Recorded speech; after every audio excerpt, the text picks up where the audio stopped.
They say paramedics see everything: blood, tragedy, death. But Ethan Cole had never seen anything like this. It was 2:13 a.m. when the dispatch alarm buzzed, a single phrase repeating over the radio like a glitch. Patient unresponsive. Lone male. No ID. Ethan grabbed his gear and rushed out, unaware that this call would become the case he would never speak about again. Even years later, he still couldn't explain what he saw that night. When he arrived at the old rural highway, there were no police, no bystanders, not even another car. Just a man lying in the middle of the road, perfectly still. The night was too quiet, the kind of quiet that makes your bones feel hollow. Ethan stepped out, flashlight trembling slightly in his hand, not from fear, but from the sudden drop in temperature around the body. It felt like he had stepped into someone else's nightmare. He knelt beside the man, speaking softly the way paramedics do. "Sir, can you hear me?"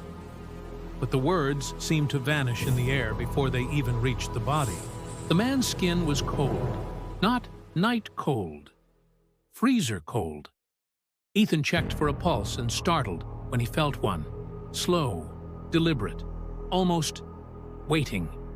For the first time in his career, he whispered to himself, "Something's off." As Ethan lifted the man onto the stretcher, the radio crackled violently, screeching with static. A voice pushed through, a woman's voice he didn't recognize, saying his name. "Ethan, don't move him."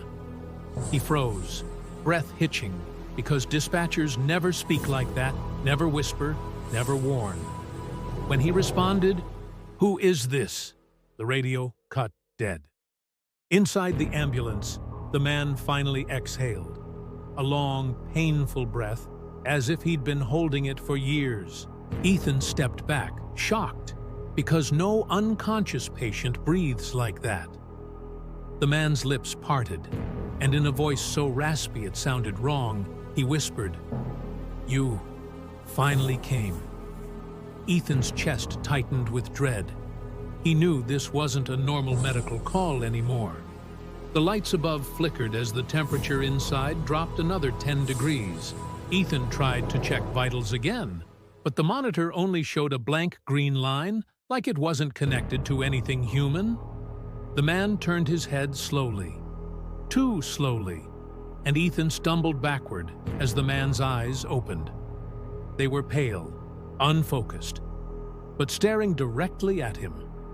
Then the man spoke again, clearer this time. "I died on this road 20 years ago." Ethan's heartbeat pounded in his ears as he said, "That's impossible. I felt your pulse." The man almost smiled, but it wasn't human. It was a memory trying to imitate a human expression. Then he whispered, "I needed someone to carry me home." Before Ethan could reach the door, the ambulance engine roared to life by itself, even though he hadn't touched the keys. The vehicle jerked forward down the empty road, accelerating as if something else was driving it. Ethan grabbed the rails to stay upright as the ghostly patient lifted a hand and pointed ahead, saying, "Don't stop. Not yet." Fear wrapped around Ethan's ribs like a fist. The ambulance drove itself all the way to a dark, forgotten neighborhood Ethan had never seen.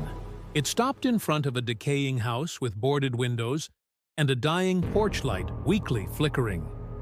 Ethan jumped out, but when he turned back toward the stretcher, the man was gone. The straps weren't even unbuckled. The stretcher was untouched, completely empty.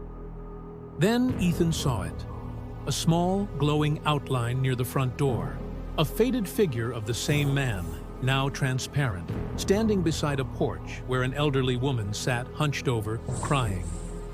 Ethan realized she couldn't see him. She was staring into the dark, whispering, "I just wish I knew what happened to you." The ghost turned to Ethan one last time and nodded, as if thanking him for bringing him home. Suddenly, everything went silent. The cold lifted. The figure slowly faded into the night like dust carried by wind. Ethan stood frozen, realizing he had just witnessed something no medical textbook could ever explain. Closure delivered from the other side. When he returned to the ambulance, the keys were in the ignition, the engine off, and the clock read 2:13 a.m., the exact minute he left the station. His report later said only one thing: no patient found at scene. And he has never told anyone the truth. Until now. Some calls save lives. Some answer questions from the dead. And if you want more stories the world was never meant to hear, make sure you subscribe before the next call comes in.